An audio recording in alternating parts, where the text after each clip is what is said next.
choses à dire. La première, c'est que tout le monde n'est pas fait pour être entrepreneur. Et je crois que ça, il faut pas se tromper. Tout le monde, tous les salariés sont pas faits pour être entrepreneurs et tous les salariés sont pas faits pour être actionnaires. Schumpeter disait, un entrepreneur, c'est quelqu'un qui n'arrête pas de rêver et de concrétiser. Bon, il y a des gens qui ont besoin de sécurité, qui n'aiment pas l'incertitude. Et donc, moi, je comprends assez bien que le risque, il doit être modulé en fonction de ça. À partir de là, c'est un contrat implicite. Plus on monte dans la hiérarchie, plus on est soumis au risque de l'entreprise, plus la part de salaire est variable, plus on est associé au capital, etc., etc. Nous, on a sur à peu près 200 personnes au siège, à peu près de 20%, donc une quarantaine de personnes qui sont actionnaires. Mais on n'a pas demandé à tout le monde d'être actionnaire, parce que quand quelqu'un gagne 1500 ou 2000 euros par mois, je pense que c'est pas bien lui demander d'investir dans l'entreprise, c'est pas le mettre dans la bonne zone de risque. Après, est-ce que les salariés supportent plus de risques? On a une spécificité française. Le marché du travail français, alors c'est un sujet que mon ami connaît bien à Pôle emploi, c'est un marché complètement binaire. C'est-à-dire que vous avez partie très importante des salariés, en gros, ça et des grandes entreprises et la fonction publique, qui sont dans un marché assez protégé, à la fois par la forme de contrat de travail et par la taille de l'entreprise, et puis une partie très importante qui sont des salariés qui sont en permanence entre l'emploi et le chômage. Le chiffre est peut-être pas très connu, mais les fameux fermetures d'usines qui font la une des journaux, c'est 5% des inscriptions à Pôle emploi. 80% des inscriptions à Pôle emploi, c'est des fins de CDD. Donc des gens qui sont en partiel ou en période d'intérim et qui font 4 mois de chômage, 2 mois de Pôle emploi, 4 mois de chômage, 2 mois de Pôle emploi. Et notre grosse difficulté, c'est d'insérer ces gens-là, parce qu'ils n'ont pas la formation, parce qu'ils n'ont pas le savoir, parce que, etc., etc. Et alors s'ajoute un problème spécifique qui n'est pas très connu, mais Michel Godet l'a mentionné, le problème des territoires. Vous l'avez dit, on est le pays de l'OCDE où les écarts entre les zones, en termes de taux de chômage, sont le plus élevés. Des zones à 3-4%, c'est-à-dire le plein emploi, ou quasiment, et des zones à 16, 17, 18%. Et pourquoi les Français ne déménagent pas pour aller trouver du boulot? On revient à tout le système de protection sociale. Quand vous avez votre place en HLM, votre place à la crèche, la gratuité des transports en commun, et que vous déménagez pour 300 km pour prendre un SMIC et que vous recommencez tout à zéro, c'est quasiment impossible. Juste pour l'anecdote, pendant la campagne présidentielle, j'avais assisté à je pense que c'est l'heure de vérité, enfin l'émission de Chabot avec Sarko. Il y avait une dame qui était au chômage à côté de moi. Donc j'ai fait mon patron démago, je lui ai dit vous habitez où, etc. Moi j'embauche à Laval. Elle m'a dit ça m'intéresse, etc. Bon, à la fin de l'émission, pas me faire prendre la main dans le sac, je l'appelle, enfin du moins, et je lui fais passer un rendez-vous. Et donc elle a eu une proposition d'embauche, donc c'était un CDI à 1300 € brut à Laval, en centre d'appel. Et elle habitait au SMIC, donc. Un peu au-dessus du SMIC, légèrement au-dessus du SMIC. Elle habitait à Amiens. Elle était mère célibataire avec 3 enfants. Et ben elle a rappelé 2 semaines après disant qu'elle pouvait pas venir parce que entre les aides, la complexité des écoles et le déménagement, on n'y arrivait pas. Et Pôle emploi a des primes de déménagement, des primes pour passer l'entretien, mais c'est... Donc ce que vous nous dites, c'est que le revenu de l'assistance est plus favorable que le revenu du travail. C'est une combinaison de choses. Non, c'est pas... D'abord, c'est un état d'esprit. Les Français, c'est le peuple qui a le moins émigré. Donc il y a déjà on est un peuple de paysans, pas un peuple de marins. Donc il y a ça. Il y a les difficultés de se mouvoir dans ce pays, de déménager. On déménage moins que les autres. Ça paraît idiot, mais Michel Godet n'est pas d'accord.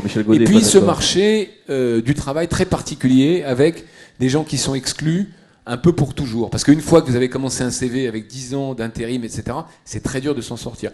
Et là, je pense qu'on a une responsabilité de chef d'entreprise autour de ça. Alors Michel Godet, un mot rapide, et puis on passe la parole à Bernard Van Kraenest. Ah mais je voulais rebondir déjà depuis longtemps. Donc, oui, 2 mots alors. Ouais, 2 mots. 2 mots. Donc d'abord, il faut rappeler ce qui vient d'être dit, c'est qu'on sait qu'il faudrait le faire. Il faudrait exonérer de droits de mutation les gens qui déménagent pour des raisons professionnelles. Deuxièmement, il faudrait cesser de donner des droits de chômage à ceux qui refusent un emploi 2 ou 3 fois de suite. Bon, on sait bien. C'est la loi qui le dit. Non. Oui, mais enfin, ouais, mais bon. Est-ce qu'elle est appliquée? Et puis en ce qui concerne la paupérisation des familles monoparentales, c'est un vrai scandale, ça, parce qu'il y a une paupérisation. C'est un vrai scandale, vous savez. C'est que aujourd'hui, les familles monoparentales avec 1 ou 2 ou 3 enfants, c'est parmi les plus pauvres. C'est là que la pauvreté s'est accrue le plus. Pourquoi? Il ne faut pas divorcer. Non, parce que je discutais moi aussi une conférence et une femme qui disait j'ai un enfant et le père paye pas la pension. Je dis qu'est-ce qu'il fait le mari? Il est policier. Ben je dis un policier ça doit se retrouver quand même. Bon, il n'a qu'à chercher lui-même. Donc les chauffards de la vie familiale ne sont pas poursuivis, alors que les chauffards de la route, hein, dès que vous faites 3 kilomètres de plus, on vous trouve. Donc là, il y a un manque de courage politique. Hein, parce qu'il y a toute une société d'assistance, non mais pour le relayer, hein, bon, hein, toute une société d'assistance aujourd'hui qui fait que finalement, il y a des gens qui sont là pour vous conseiller, ne reprenez pas un boulot parce que vous allez perdre de l'argent. Et on a voulu avec le RSA, moi je suis un adversaire résolu du RSA depuis le début, hein, parce que au nom de l'infère pavé de bonnes intentions, on a encouragé ceux qui avaient le SMIC à reprendre, le RMI à reprendre un boulot, mais on a découragé les gens qui avaient le SMIC à plein temps de garder le leur, puisque finalement ils ont moins d'avantages complets, hein, il n'y a pas d'exonération, de taxes d'habitation, etc. Donc c'est toujours pareil. Et comme il y a une société d'assistance qui vit, on a le record européen. Alors je voudrais répondre à la question de Jean-Luc Chauvin. Il a posé une question intéressante tout à l'heure.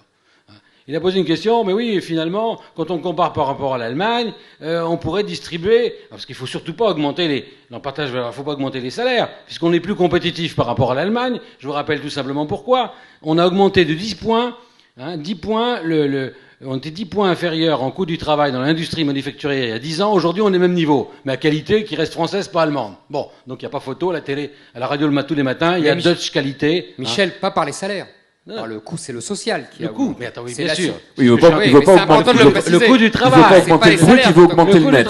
Alors, pour réduire, l'Allemagne, non seulement, c'est 40% de déficit industriel, donc c'est pas les Chinois qui nous menacent, c'est qu'on n'est plus. Donc on n'a qu'à reprendre les bancs de la classe et pas faire comme le dit Mélenchon, jouer l'école buissonnière, mais remettre la France au boulot. 3 semaines de moins par habitant. Ou à temps partiel, les Pays-Bas c'est pareil, il y a plus de temps partiel, mais il y a plus de rameurs, donc le bateau il avance plus vite. Même s'il y a des gens qui rament pas beaucoup, c'est tout. Et les syndicats ils aiment pas ça le temps partiel, parce que c'est pas des bons syndiqués, paraît-il.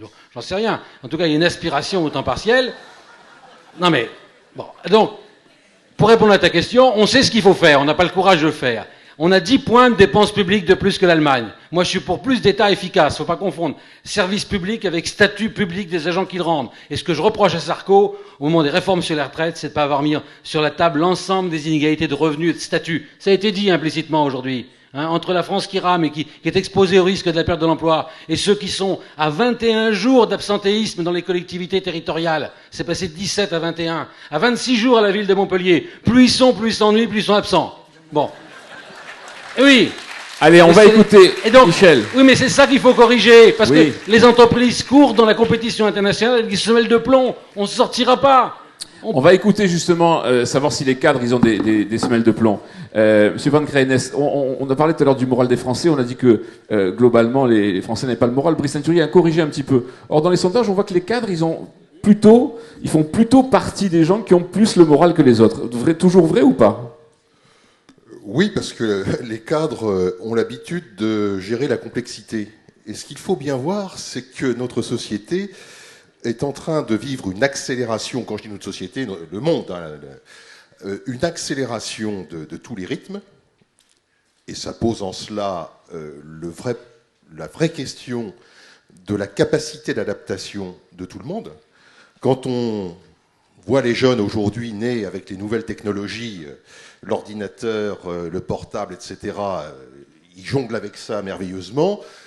La question qu'il faut se poser lorsque l'on explique qu'on va davantage numériser tout un tas d'actes, y compris de la vie civile, c'est-à-dire des services publics, c'est de savoir quelle proportion de la population on va laisser au bord de la route.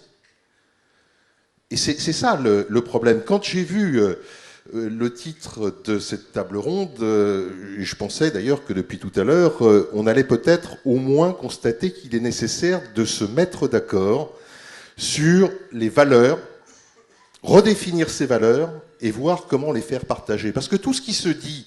ce qu'il y a, c'est qu'on a 1 heure, quoi. Aujourd'hui, comme dans tous les colloques et tous les jours à la radio et à la télévision dans les débats, est pertinent. Mais il n'y a pas suffisamment de recul et de vue d'ensemble. Il faudrait peut-être que nous parvenions à redéfinir les valeurs à partir des constats qui sont déjà pas très partagés, parce qu'effectivement, on n'a pas bien compris qu'on est dans une guerre économique, qu'on n'est pas dans le monde des bisounours, et qu'il y a évidemment des États, des puissances plus importantes que la nôtre, qui font valoir leurs avantages compétitifs. Les États-Unis font supporter depuis des décennies toutes leurs dérives, de leur déficit dans tous les budgets, mais ils en ont les moyens. La Chine est en train de prendre sa revanche de 2 siècles de mise sous le boisseau. Ils en ont les moyens. Et nous, petite France, pays magnifique, merveilleux, sa douceur de vivre, son patrimoine historique, ses châteaux, ses vins, sa culture, sa cuisine, c'est formidable. Mais 65, peut-être 70 millions demain, dans un monde de 7 milliards, paraît-il, au mois d'octobre, et 9 milliards en 2050, il faut que nous soyons conscients de nos forces et de nos faiblesses. Et redéfinition de ce pacte, il y a un débat entre autres sur la fiscalité qui est sans doute nécessaire. À quoi ça sert ? Moi, je suis heureux, je connais bien Geoffroy Roux de Bézieux et je sais qu'il est réaliste, pragmatique, sincère. Mais quand il dit « je suis prêt à payer plus », il faudrait qu'il dise ou qu'il lance le débat c'est quoi payer plus par rapport à ce que je gagne ? Ce que je gagne, d'ailleurs, je ne l'ai pas volé. Est-ce que c'est justifié par rapport à ce que j'ai investi en termes de compétences, en termes de temps, etc. Et quelle est la part de prélèvement, justement, efficace par rapport à l'investissement des uns et des autres ? Je crois que... Moi, je n'ai pas écrit de bouquin, donc j'ai rien à vendre. Mais puisqu'on en entend parler de beaucoup depuis quelque temps, je me permettrai de citer 3 ouvrages qui, à mon sens, peuvent permettre de comprendre un petit peu un certain nombre de problèmes qui nous sont posés aujourd'hui. Alors, il y a l'auteur du premier, je m'en souviens plus, mais c'est un universitaire britannique qui a écrit, il y a maintenant 15 ou 20 ans, « Richesse et pauvreté des nations », et qui montre, à travers les siècles, pourquoi des peuples ont mieux réussi que d'autres. Alors, ce sont les Vénitiens, les Hollandais qui sont partis, qui ont commercé, etc. Et puis, je fais très court, évidemment, parce qu'on n'a pas le temps, en Afrique, il explique grosso modo que, décidément, ces peuples n'ont pas de chance parce qu'ils vivent sous un climat qui permet pas tellement de travailler parce qu'il fait trop chaud, ça développe des maladies, etc., etc. Je crois que rien n'est inéluctable et qu'il faut peut-être qu'on réfléchisse sur quels sont les atouts et les avantages comparatifs des uns et des autres et qu'on les valorise davantage. Ayons conscience du fait que, comme disait Geoffroy Roux de Bézieux, tout le monde ne peut pas devenir entrepreneur, qu'on est dans le domaine économique avec, comme dans le sport individuel et le sport collectif. Il y en a qui réussissent très bien dans les sports individuels, mais on a aussi besoin des sports collectifs, et en l'occurrence des entreprises, et d'une certaine taille, qui font appel à différentes compétences, différents types de capitaux, différentes machines, pour produire les services et les biens dont on a besoin. C'est quand même triste de voir que notre pays est en train de larguer complètement son industrie et que malgré tous les efforts qui sont faits, on n'est pas encore véritablement en capacité de redresser la barre parce qu'on n'investit pas suffisamment sur la recherche et les technologies porteuses d'avenir, que ce soit les nanotechnologies, les biomédicaments, les technologies de l'information et de la communication. Je veux citer 2 autres ouvrages qui rejoignent le début de ce débat, et comme ça on ne me taxera pas d'être d'un côté ou de l'autre. Je vais faire référence à des auteurs qui sont classés l'un plutôt à gauche, l'autre plutôt à droite. Je veux parler d'Emmanuel Todd qui en 2008 a écrit un excellent ouvrage qui s'appelle « Après la démocratie », car effectivement, la question qui est posée, quand on n'arrive plus à se mettre d'accord sur un certain nombre de valeurs communes et des objectifs communs, quand on a des politiques, quel que soit leur bord et quelle que soit leur personnalité, sur les personnalités, il y aurait beaucoup à dire, parce que je crois que parmi les valeurs, il y en a une qui est l'exemplarité, qui a été largement perdue de vue par beaucoup dans tous les domaines. Mais c'est important, effectivement, que nous cassions cette spirale infernale de l'échec où les politiques font la démonstration de leur inefficacité. Et pourquoi ? Parce qu'on raisonne sur le court terme, on prend un problème isolément. C'est le RSA, à partir d'une bonne idée qui consiste à dire, effectivement, il vaut mieux récompenser et valoriser ceux qui vivent de leur travail plutôt que ceux qui vivent des prestations sociales. Mais comme on n'a pas touché à l'ensemble d'autres paramètres qui sont autour, on arrive à une caricature et le système ne montre pas son efficacité. Dernier ouvrage, juste pour terminer, Alain Soral, Comprendre l'Empire, qui est de cette année, et qui là aussi montre les mécanismes qui sont à l'œuvre à la fois dans la pensée et un certain nombre d'évolutions, mais aussi le fait que la finance a complètement pervertit le système, et on le voit bien, quand on a inventé tel Frankenstein d'un système tel le flash trading, et qu'il n'y a plus aucun investissement sensé dans l'économie réelle, il ne faut pas s'étonner qu'on ait quelques difficultés avec la valeur argent.